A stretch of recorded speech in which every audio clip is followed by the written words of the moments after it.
বউ, কি করছো তুমি?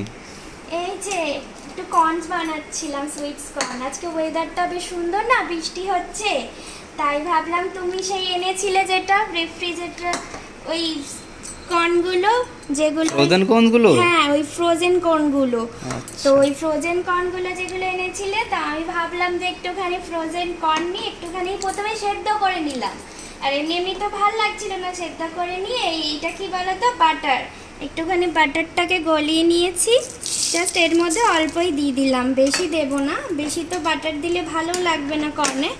এরপরে আমি দিয়ে দেবো একটু বিট নুন এর মধ্যে। আচ্ছা, এর মধ্যে বিট নুন দিয়ে দিলাম। এটা বানাচ্ছোটা কি তুমি? এটা আমি সুইটস কর্ন বানাচ্ছি। সুইটস কর্নের রেসিপিটা কি? রেসিপিটা হচ্ছে, প্রথমে কর্নসটাকে একটু সেদ্ধ করে নিয়েছি, তারপর এর মধ্যে একটু বিট নুন দিলাম, এই যে লেবু, এইবার লেবুটা দিয়ে দেবো। যে বেশি টকটক পছন্দ করে সে একটু টকটক বেশি দেবে, আর আমি যেহেতু একটু টকটক কম পছন্দ করি, কিন্তু আমার বর বেশি টকটক পছন্দ করে, তাই জন্য একটু টকটকটা বেশি দেব, পরে দেব।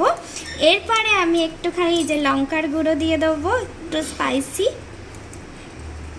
টক ঝাল মিষ্টি, একটু লঙ্কার গুঁড়ো দিয়ে দিলাম। আর এইটা হচ্ছে আমার বানানো হচ্ছে চাট মশলা।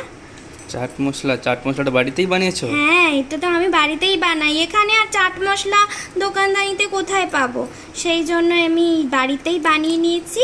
এই যে চাট মশলা আমার রেডি হয়ে গেছে।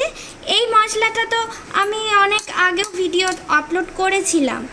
আর এই চাট মশলা রেডি হয়ে গেল, আর এই যে এইটা করে জাস্ট আমার সুইটস কর্ন রেডি হয়ে গেছে, দেখো। ওকে, রেডি, সুইটস কর্ন রেডি। হ্যাঁ, আজকে ওয়েদারটা বেশ সুন্দর না, আজকে ওয়েদারটা খুব সুন্দর, আর বৃষ্টিও হচ্ছিল। তো হঠাৎ করে তুমি যখন কাজ করছিলে, আমার বেশ মনে হচ্ছিল যে একটু চাটপাটা খাই। ও, তাহলে সুইটস কর্ন কি করে হলো? এটা তো সাওয়ার কর্ন হয়ে গেল। না, এটা তো কর্নসটা মিষ্টি মিষ্টি, আচ্ছা, ওই জন্য এটা হচ্ছে সুইটস কর্ন, যেটা বলে সুইটস কর্ন। বেশ দারুণ হয়েছে, তুমিও খেয়ে দেখো।